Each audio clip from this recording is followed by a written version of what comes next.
former U.S. President Donald Trump secures his election win, President Yoon spoke with the president-elect, and the two agreed to meet at an early date.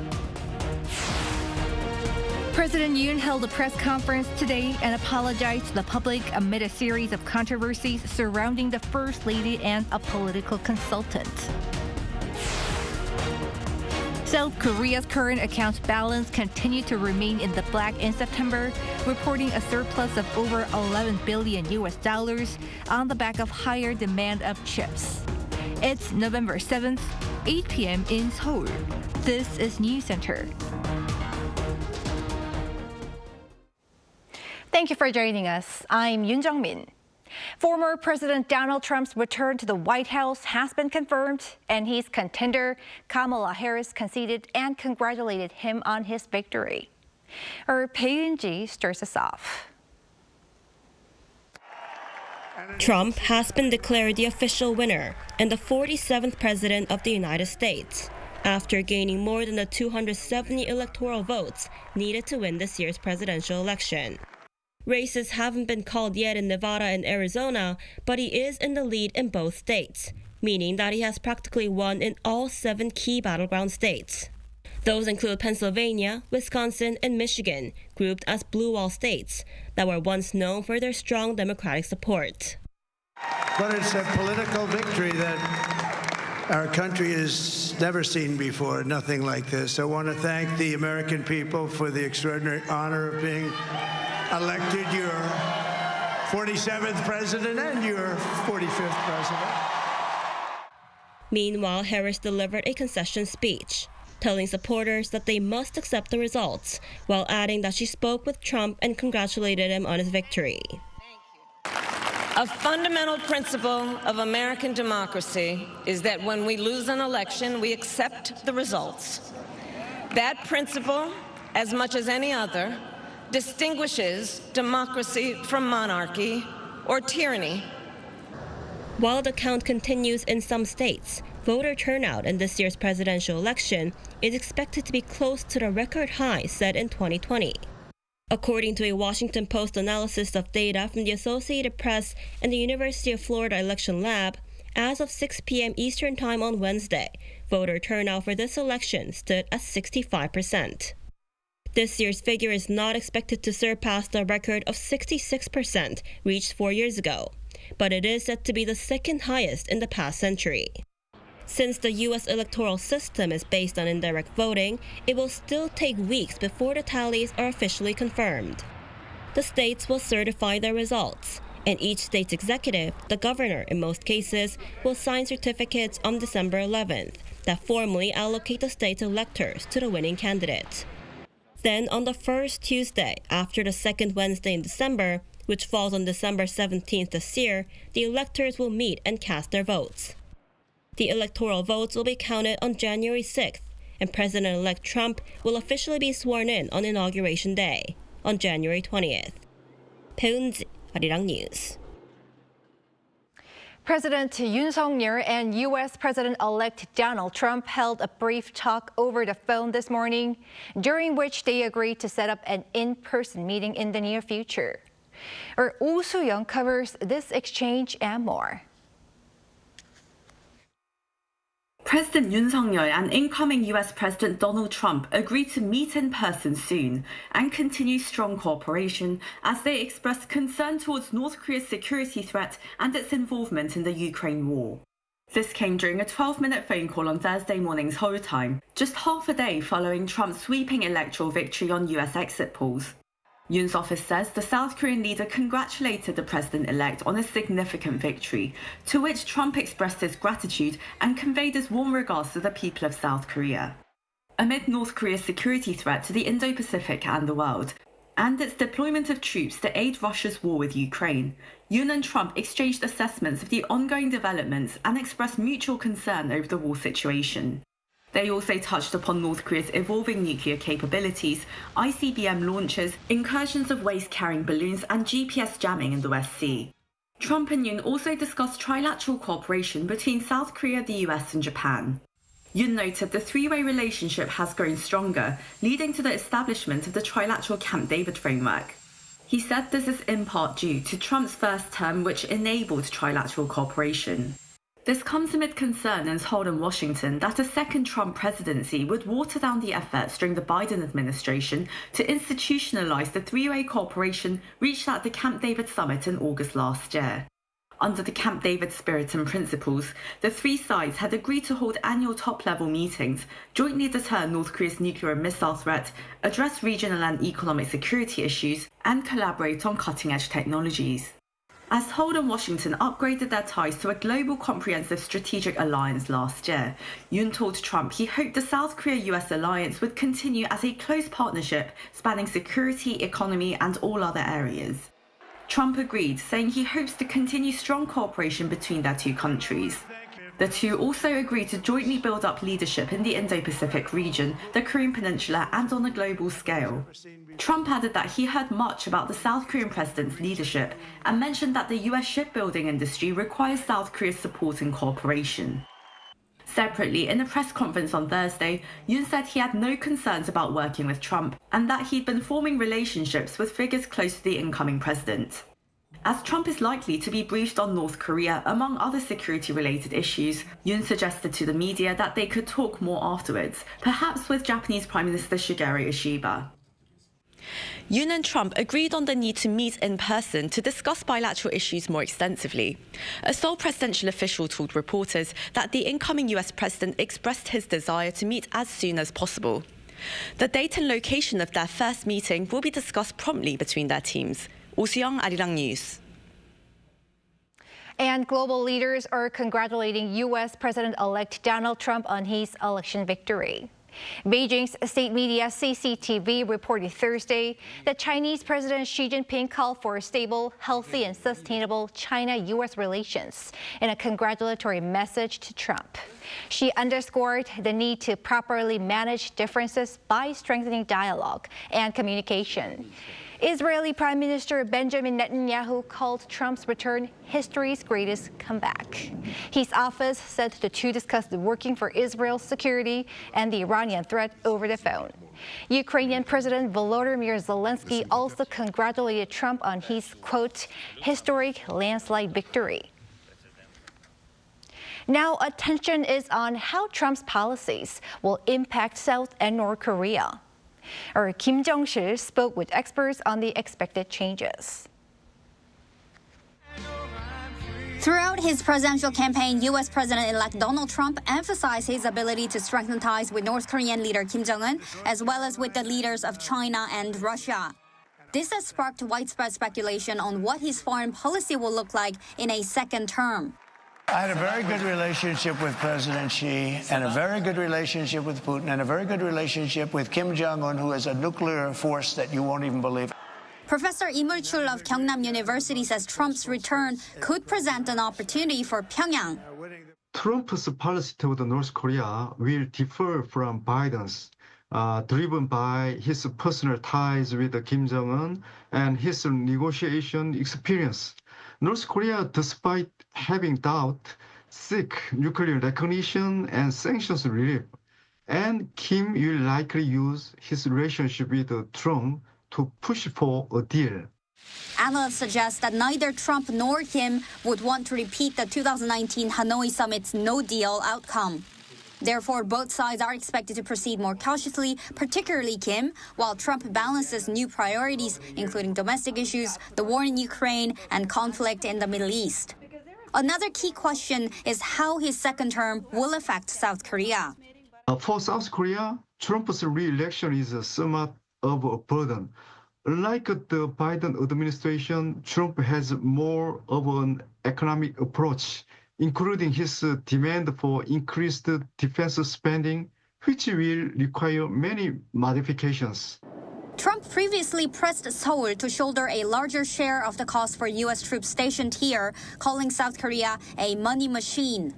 The baseline would be the U.S. first approach, which will be applied to all areas of policy, including defense, trade, and other diplomatic issues. But the good thing is that both the U.S. government and the Korean government have experience in this issue from the previous term. So it's time to sit down and work out the give and take deals to adjust the cause and the practical needs of both countries. As Trump returns to office, his approach to both South and North Korea leaves much to watch on the Korean peninsula. Kim Jung-sil, Arirang News. In the meantime, Trump has vowed to impose a tariff of at least double digits on all imports into the U.S. once in office. Moon Hye-ryun delves into the implications of this plan for Korea and beyond. Newly elected U.S. President Donald Trump once said in an interview that tariff is his favorite word. Leading up to the election, he made across-the-board tariffs a central campaign pledge, proposing up to 20% tariffs across most foreign goods and higher levies for ones from China. If I run this country, if I'm going to be president of this country, I'm going to put a 100, 200, 2,000% tariff. But economists warn that his proposed policies, including high tariffs on imports, mass deportations of migrant workers, and interference in Federal Reserve interest rate decisions, could reverse the recent decline in U.S. inflation and lead to a resurgence in rising prices. Trump's proposed policies, even though perhaps they're not as specific as Harris's announced policies, will have higher inflationary measures. Trump argues that tariffs will revitalize domestic manufacturing, generate new jobs, and bring in revenue to support other policies like tax cuts. He has proposed extensive tax cuts, including extending the 2017 tax cuts, which largely benefited wealthier individuals, with the intent to offset costs through economic growth and tariffs. Analysts, however, caution that this plan could worsen the national deficit. This fiscal year, the U.S. ran its largest budget deficit ever outside the COVID-19 pandemic years, and an American think tank estimates that Trump's plans would pile up $7.5 trillion in new debt. Trump's proposed tariffs also threaten to impact global trade, including South Korea's. Seoul closely monitors Washington and Beijing's trade moves as its economy, especially in semiconductors, heavily depends on both markets. The majority of our semiconductors are used in smartphones and computers, with China responsible for 60 to 70% of exports, so this is likely to take a hit. Clean energy industries also face an uncertain future. Trump has rallied against related laws such as the Inflation Reduction Act, which is expected to pour as much as $1.2 trillion into developing renewable energy, and has provided electric vehicle battery firms such as LG Energy Solution and SK On with tax credits. To rescind the law completely will be difficult, but the market remains wary of potential changes or delays.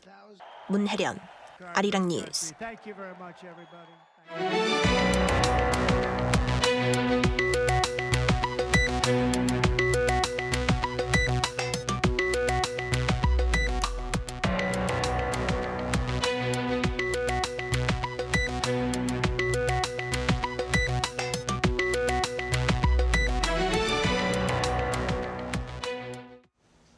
President Yoon Suk-yeol addressed the nation in a televised speech earlier today, which began with an apology for causing public concern.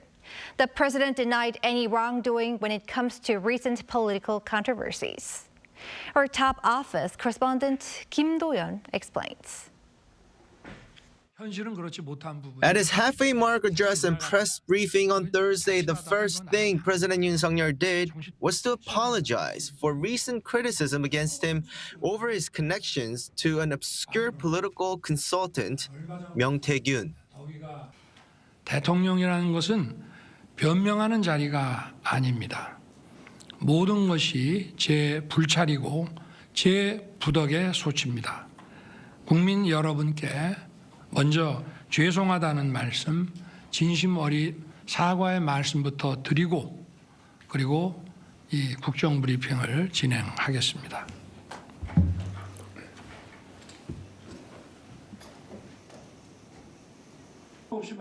This was the biggest issue at hand building up to the briefing. The main opposition, the Democratic Party of Korea, leaked a recorded phone call between then President-elect Yoon and Myung, during which they discussed the ruling party's candidate selection process ahead of a by-election in 2022.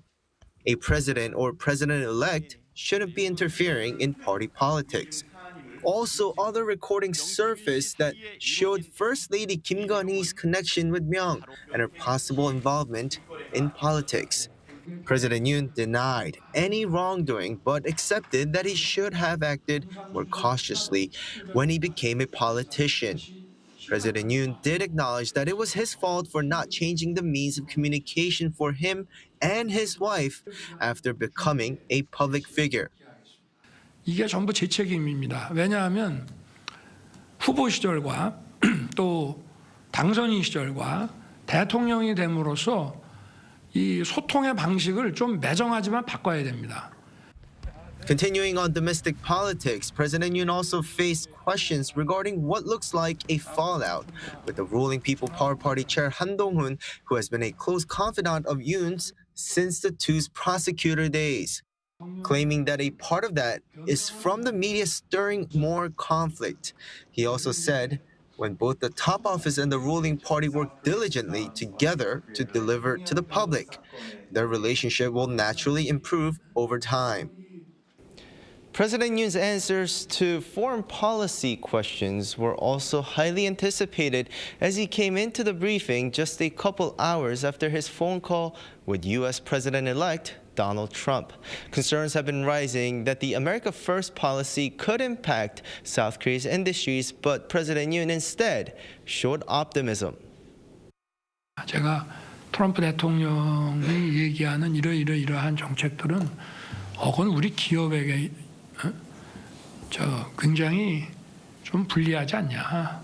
난 참 걱정이다. 이런 얘기를 하면 걱정하지 마라. 또 그것이 어쨌든 한국 기업에게 크게 피해가 안 가게끔 여러 가지 잘 풀어나갈 것이니까 그런 얘기들을 계속 하더라고요. He also touched on the war in Ukraine, especially with North Korea's deployment of troops for Russia. He said there are certain things from the deployment that could directly threaten the peace on the Korean peninsula. Therefore, depending on Pyongyang's involvement, he isn't ruling out weapon supply to Ukraine, beginning with defensive weapons. Kim Do-yeon, Arirang News. Korea's current account balance remained in the black for the fifth month in a row in September, bolstered by global demand for chips and ICT devices. Our Park Gon-woo covers the latest findings. Favorable exports of IT products resulted in a bigger surplus for South Korea. Data from the Bank of Korea on Thursday showed that South Korea's current account balance in September recorded a surplus of over $11.1 billion. This is the fifth straight month that the country has been in the black. September saw the largest surplus in 3 months at almost double that of August. The goods account, which tracks exports and imports of products, logged a surplus and recorded an 18th straight month in the black. Exports in September rose by nearly 10% year-on-year, amounting to over $61.6 billion, while imports recorded $51 billion, resulting in a surplus of around $10.6 billion. Booming shipments of chips and ICT devices were a major factor, both jumping by over 30% year-on-year. The semiconductor industry is expected to remain in a growth phase until the first half of 2025. Still, we need to wait and see as competition between regions is intensifying. Shipments of automobiles also soared more than 6%. Hyundai Motor Group, the world's third largest auto seller, even reported operating profits that outpaced that of the second largest Volkswagen Group in the third quarter. Amid concerns rising that trade conditions could get worse if President-elect Donald Trump raises tariffs after returning to the White House, one expert has a somewhat brighter prospect. Trump is putting tariffs on everybody, not just Korea. So everybody will have same problems. I'm not sure if Korea's exports of semiconductors to the United States will fall by very much, because right now United States has very little semiconductor production facility. Especially for memory chips. Saying the lack of facilities will not be able to satisfy U.S. companies, he noted that Korea will be able to maintain high exports at least for a year or two, although this might depend on AI demands. Park Gon-woo, Arirang News.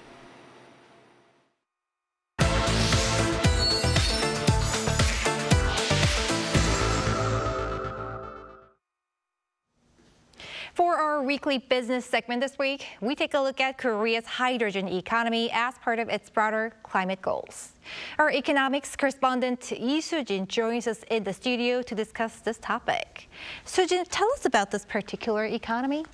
Sure, Changmin. So in a hydrogen economy, hydrogen serves as a low-carbon or carbon-free energy source, reducing fossil fuel reliance and greenhouse gas emissions for transportation and power generation. South Korea has ramped up its hydrogen initiative this year, designating November 2nd as National Hydrogen Day for the first time as a legal anniversary. The government is also transferring regions into hydrogen cities, where hydrogen powers buildings and transportation. I went to one such hydrogen city myself, so let's take a look. Cities in South Korea, known for their advanced technology and vibrant culture, are now going green. And one city in Gyeonggi-do province is leading the nation's hydrogen city initiative. Hydrogen cities are cities equipped to produce, use, and transport hydrogen. Onsan City has turned to hydrogen to promote environmental sustainability and to revitalize its economy. In the city of Ansan, one of the first 3 hydrogen cities in the nation, 1.8 tons of gray hydrogen is produced daily at this facility with its 3 steam methane reforming reactors. Inside the reactor, methane, a cleaner fossil fuel, undergoes 2 reactions, including one with water, to produce hydrogen. But it's a rather meticulous process as the water needs to be purified. The hydrogen produced is then transported through 13 kilometers of pipelines, partially underground, 2 charging stations and hydrogen fuel cell power plants. The city also plans to partner with private companies to build more hydrogen charging stations, anticipating a larger demand for hydrogen vehicles due to their lower risk of fire. Hydrogen handling is already standardized, which ensures stability. When managed under high-pressure gas standards, the risk of explosion is minimal. And at this hydrogen fuel cell power plant, hydrogen is fed into fuel cells that will generate electricity through an electrochemical reaction. This electricity is currently being supplied to the hospital right next to it, as well as to more than 500 homes. But gray hydrogen has its drawbacks, as carbon dioxide is emitted during production, which is why the city is developing green hydrogen produced by renewable energy such as wind. Electricity from wind turbines powers these 2 electrolyzers to split purified water into oxygen and green hydrogen, which is then compressed for efficient transport in tube trailers. Although this facility is still in the testing phase, the city expects technologies like this to one day be used nationwide. A hydrogen city, that's interesting. How has Korea's private sector moved to advance the hydrogen economy? Well, for one, major companies are also contributing to nationwide hydrogen infrastructure efforts. Hyundai Motor deployed the first hydrogen car carrier at Pyeongtaek Port last month, and on Wednesday it was announced that SK E&S will invest over 3 trillion won, or around $2 billion in hydrogen energy plants in the city of Poryong. This comes as the Prime Minister shared the government's plans to increase hydrogen's energy share to 10% in 12 cities by 2050 at last Friday's Hydrogen Economy Committee meeting. The global hydrogen market is projected to reach trillions of dollars by 2050, which is substantial considering the $600 billion chip market. And that's why the government has introduced a clean hydrogen certification system. And what can be done to encourage further growth of this economy at home? Well, government officials and experts alike say that investment is key. According to one expert, while there have been efforts to increase investment, there needs to be support specifically geared towards helping local companies develop technology that can produce, transport, and utilize hydrogen on their own. Here's what he said. If the government supports technology development and regulatory measures, I believe that within 5 to 6 years, we'll be able to use renewable energy like hydrogen as safely as we currently do fossil fuels. With support in the form of policies, funds, and initiatives like Hydrogen Cities, Korea's hydrogen economy is expected to soon reach its full potential. All right, thank you, Soo-jin, for the report today. Thank you for having me.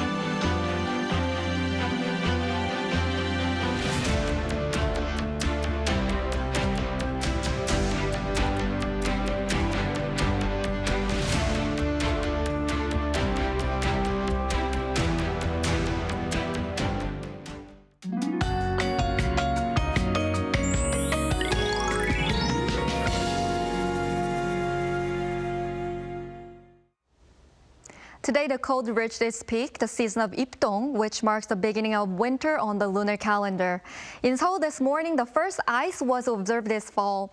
This is 1 day earlier than last year and 4 days later than usual. Tomorrow, it will be mostly sunny in inland areas and it will be colder than usual in the morning. The early winter cold will gradually ease as the temperature rises from tomorrow afternoon. It will be 17 degrees in the middle of the day in Seoul, about 3 degrees higher than today. Tomorrow, Chuncheon will start off at 2 degrees, Busan 12 degrees. Highs will move up to 17 degrees in Seoul, Chuncheon 16, Gwangju 19 degrees. It will be mostly sunny from this weekend. The weather will continue to exceed the average temperature. That's all for Korea. Here are the weather conditions around the world.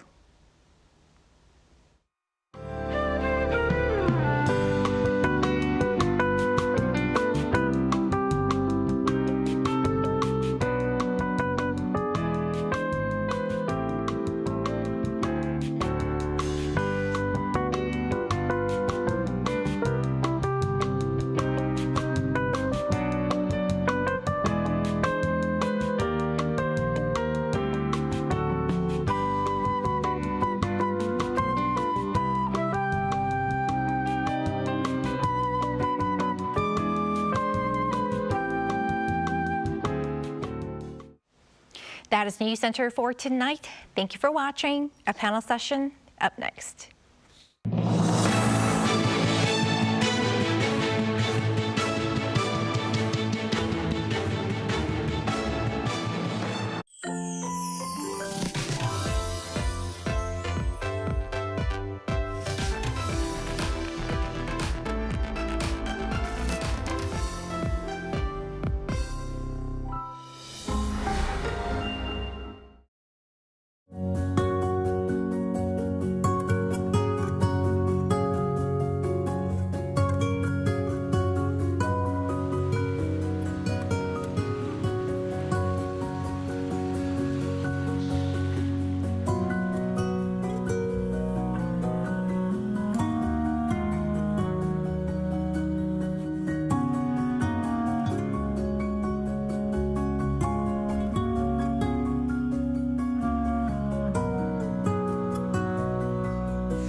How to survive in Korea. Barbecue restaurants. Step 1. Taking care of your clothes. Put your jacket in the plastic bag. Seal it tight.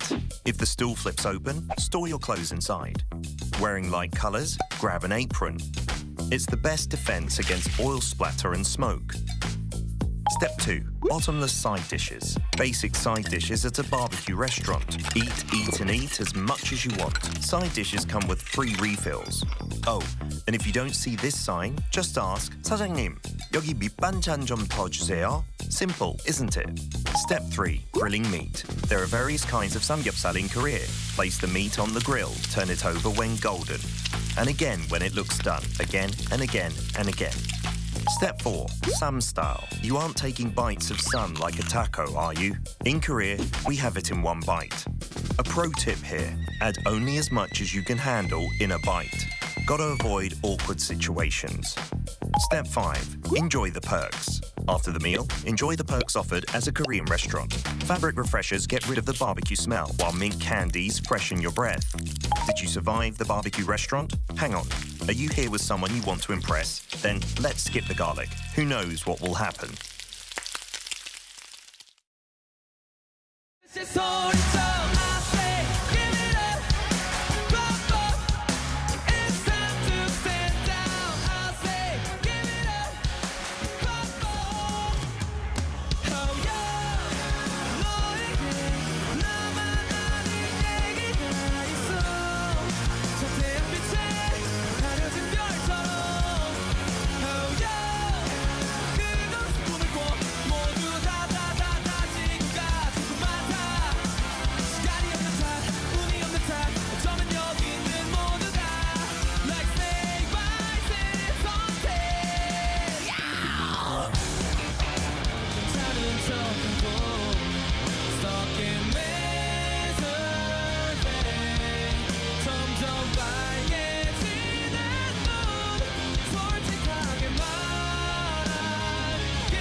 요즘 한국에선 어떻게 노는지 알려줄까?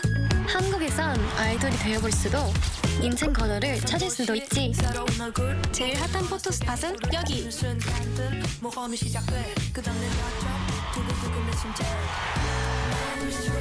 한국은 분명 너에게 새로운 영감을 줄 거야.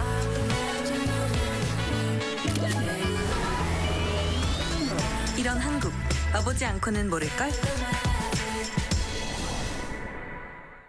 진짜 한국에선 어떻게 먹는지 알려줄까? K-바비큐? 신김치랑 먹어야지. 치킨? 치맥 페스티벌은 처음이지? 김치? 종류만큼 먹는 법도 가지각색. 김밥? 시장에선, 산에선, 바다에선 이렇게. 국밥? 취향 따라, 입맛 따라. 이런 한국, 와보지 않고는 모를걸?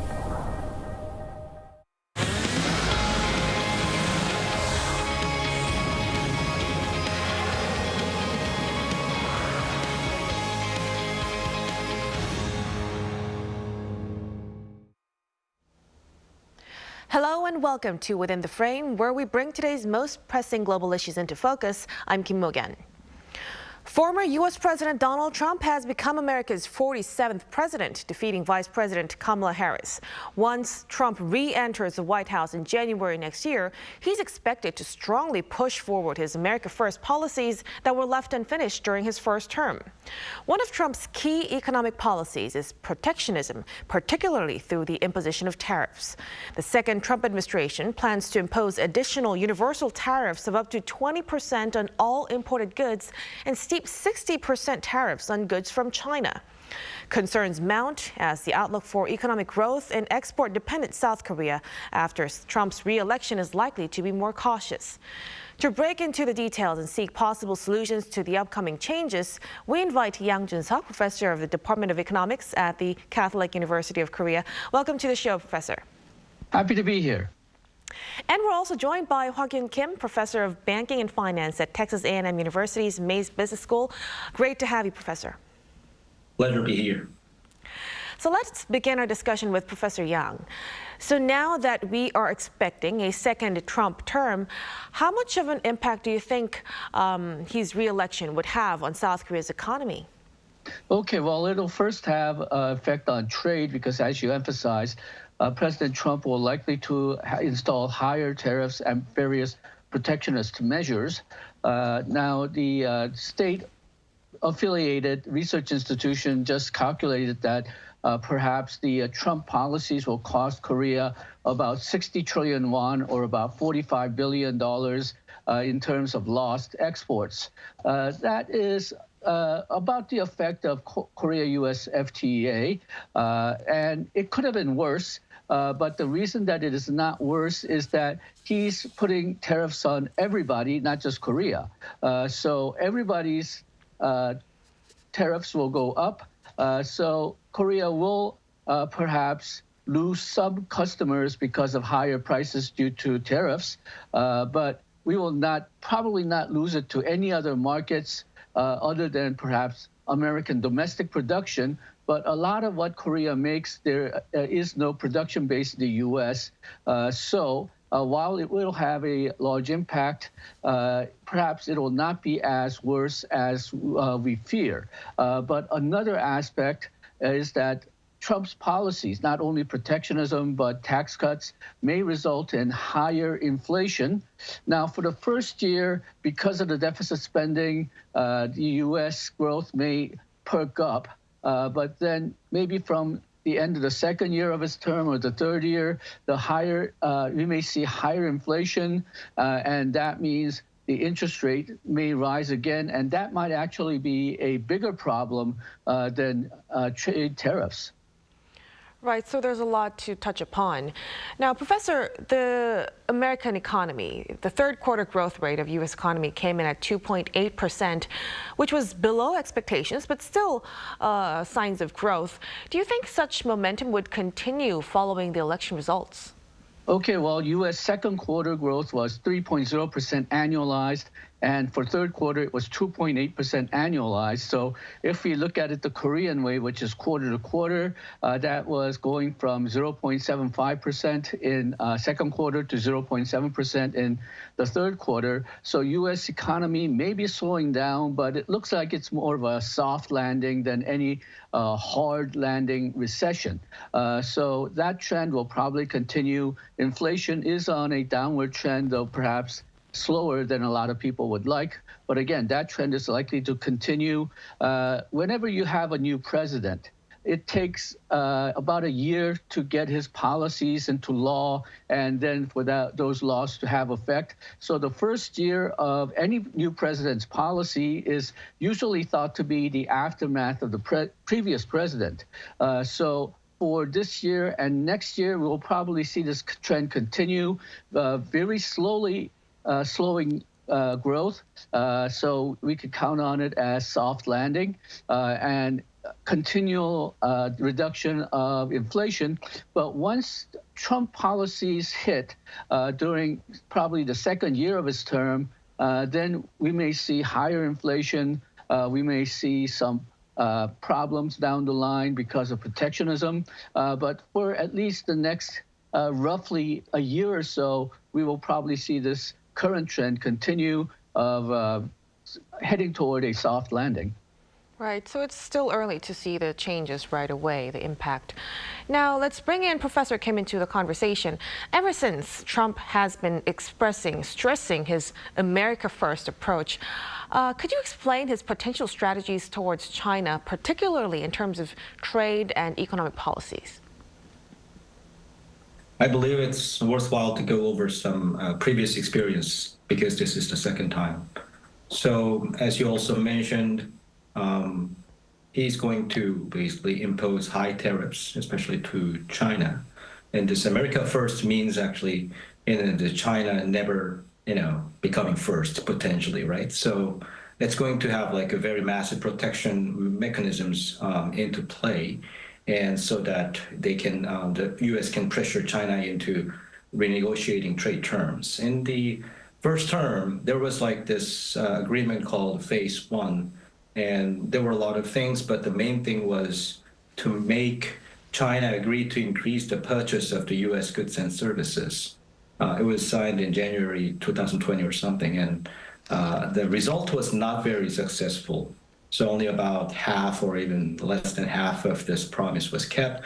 So using this tariff threat or the bluffing strategy or actual strategy, I think Trump is going to increase this, the size of this, the purchase from China to the U.S. and clearly intellectual property and technology type of the deal will be even stronger now, so that they'll try to use Trump is going to just use this as a leverage to basically make this American, the domestic manufacturing kind of revived or recovered. And investment restrictions, which is actually already played from the Biden's administration as well, is going to also probably strengthen. So these kind of things combined until China is going to give up, I think. But China can also just impose tariffs and things like that. So it's going to have some trade war again, I think. Right. So it seems likely that the U.S. will continue its policy of countering China. Now, this situation could create downward risks in the side of South Korea's economy. What kind of steps should South Korea take to mitigate these risks, Professor Young? Well, we can't really do anything about what the United States is going to do. We may try to negotiate some reduction in trade barriers that he'll try to convince Trump to impose less trade barriers than on other countries, but I really have doubts on whether that will be successful. So I think we should expect trade barriers to rise. Trump has mentioned that it will be 10% to 20% overall. He did also mention that on imported automobiles, he was mentioning Mexican cars, but if he imposes tariffs on Mexican cars, you'll probably impose them on Korean cars as well. And the rates he's talking about there is 100 to 200%. So we probably won't be able to avoid a lot of that. So perhaps a better strategy for Korea is try to seek third markets, but again, the third markets may be limited. Korea's two largest partners are U.S. and China. They will both be affected by the Korea-China trade war. Probably the most practical move that we can make is perhaps, at least until the Trump's term is over, do not count on exports to be the engine of growth for the Korean economy. We should take more emphasis on trying to stimulate domestic economy rather than trying to improve growth through exports.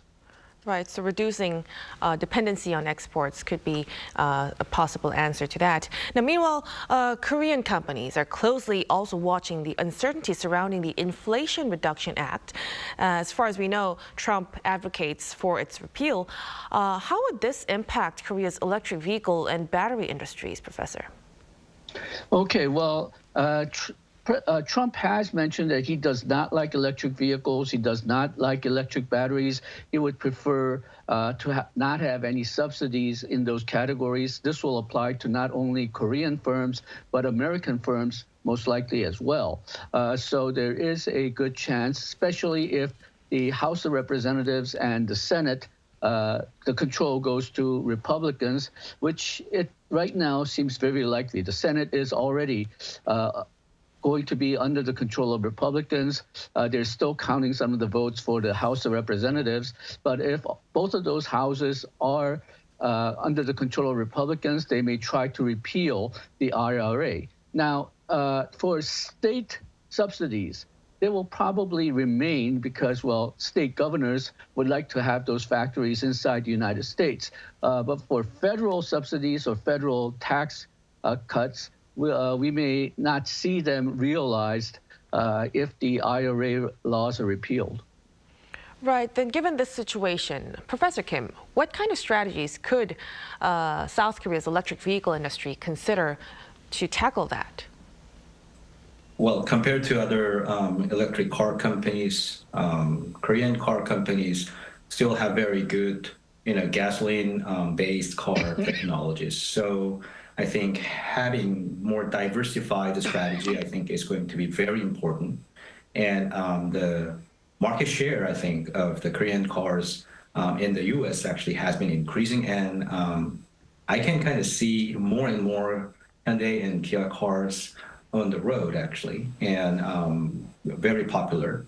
So at the end of the day, it is U.S. consumers who purchase cars, not Trump administration. So it's a cliche, but at the same time, it's the most important thing. So if cars are good, there's no way that it cannot be sold. So I think, innovations and consumer engagement, brand loyalty type of things should keep getting emphasized. And I think the Korean auto manufacturing companies came a long way to arrive here. So I think if they continue to do that, of course, they still stay on alert in terms of like the regulatory changes and things like that. If they just keep doing this well with the nice design and reliability cars, actually, that's probably the best strategy. Right, so stick to the basics and keep the quality. Meanwhile, South Korea's semiconductor industry is also on edge, especially with Trump advocating for the repeal of the CHIPS Act, which offers subsidies to companies building semiconductor plants in the U.S. Professor Yang, what would be the impact on the local semiconductor sector? Okay, well, I think we're going to be luckier in semiconductors, and that's because the United States doesn't really have a lot of production capacity. One of the reasons why the United States was giving so much subsidies to Korean and Taiwanese firms is that they wanted to build up production capacity because, well, for the semiconductor firms in the United States, they see foundries, production capacity as something that takes a lot of capital, but it's very low margin. So for them, they prefer to put their investment in designing and research into new chips. So if President Trump has mentioned during the campaign that he would take away the subsidies and replace them with tariffs, put tariffs so high that Korean and Taiwanese firms will have no choice but to build facilities in the United States. But the current U.S. Secretary of Commerce has mentioned that the chips produced in the United States are likely to be somewhere between 20 to 40% more expensive than global prices for semiconductors. So that means President Trump, if he really wanted to use the tariffs to increase production facility in the United States, he'll probably have to raise the tariffs for semiconductors above 20%. That means the prices for U.S. consumers as well as companies which use semiconductors will go up considerably. TSMC has already said that if President Trump installs higher tariffs, they will raise their prices for semiconductors going to the United States and presumably made and sold in the United States as well. So in this case, if President Trump does go through with the threat, because the United States currently does not have enough production facilities for semiconductors in the United States, he may be shooting himself in the foot. Right. Professor Young, let's circle back to trade now. Trump is also known as tariff man. He proposed a blanket tariff of up to 20% on all imports, 60% on Chinese goods. Given Korea's heavy reliance on exports, how significant could the impact be if these kinds of tariffs were imposed? Okay, well, as I mentioned, one research institution in Korea mentioned that exports to United States may fall by up to $45 billion. And this comes not only through reduction in direct exports to the United States, but through exports to China or South Asian countries, because these countries often import intermediate parts from Korea and then use those intermediate parts to produce their own goods for exports, which goes to the United States. So it will not just be the Korea-U.S. trade, but also Korea global trade, which will be affected overall. So there is significant concern. But again, President Trump will raise tariffs, at least currently. If his statements are to be believed, he will raise tariffs on everybody. So we will have higher trade barriers, but we will probably not lose markets to other countries. If the U.S. has domestic production capacity, like in the automobiles, those sectors may take significant hits. But for something like semiconductors or other manufacturing where the United States doesn't really have that much production capacity anymore, then at least until the U.S. Builds more production facilities, which may take 4 or 5 years or maybe even decades, Korea's impact on Korea should not be as much as some of us are fearing right now. Right, so the impact would differ from sector to sector. But on the flip side, what kind of industries could benefit from Trump's victory, Professor Kim? Well, after this election results, when we look at the stock market, some of the industries have huge rallies in the U.S. So, for instance, like a banking sector, and also small firms in general, and those type of and then the manufacturing actually some of them have rallies, but as long as they have this fragmentations of the supply chains, or they have like outsourced stuff like from all over the countries, they actually have huge downfall. So probably a good thing for South Korea would be those that have this, the huge, the downside of like the movement of the stocks in the U.S. in some sense, because probably we have more the edges or the advantages. So for instance, like, still the manufacturing is going to be important, semiconductor is going to be important, and, these kind of things, despite that we will have tariffs and the big, the stumbling blocks in terms of this trade policy, but still, I think these seem to be still the most lucrative stuff for Korea in some sense. And also, I think, the more cultural products and then K-beauty type of things would be useful. And it's not as big, but I think, relatively better ticket items, I think. Right. And Professor, looking just a little ahead, the U.S. FOMC is meeting on November 7th, and there's speculation that the Fed may cut interest rates by 0.25%. But with Trump's victory, many say this could bring some changes. What's your forecast? So if we look at the Fed Watch, which is based on the Fed futures, the likelihood of 25 basis point cut is about 99%.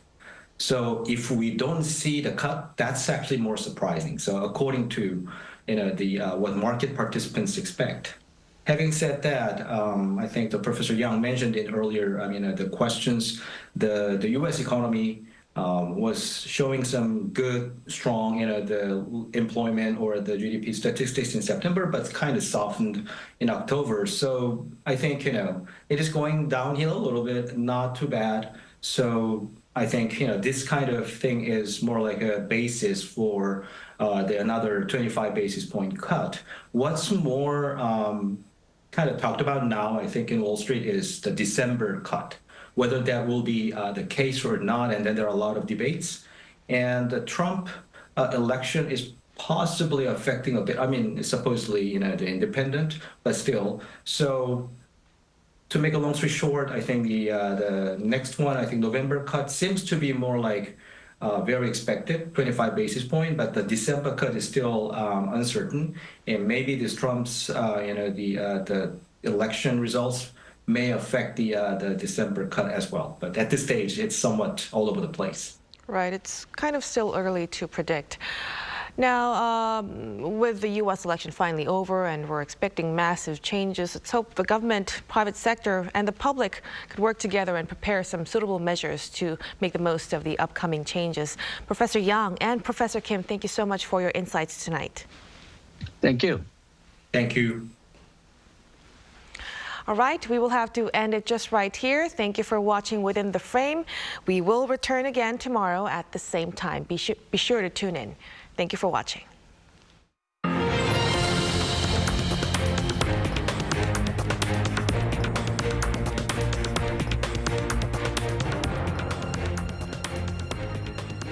요즘 한국에선 어떻게 노는지 알려줄까? 한국에선 아이돌이 되어볼 수도 인생 번호를 찾을 수도 있지. 제일 핫한 포토 스팟은 여기.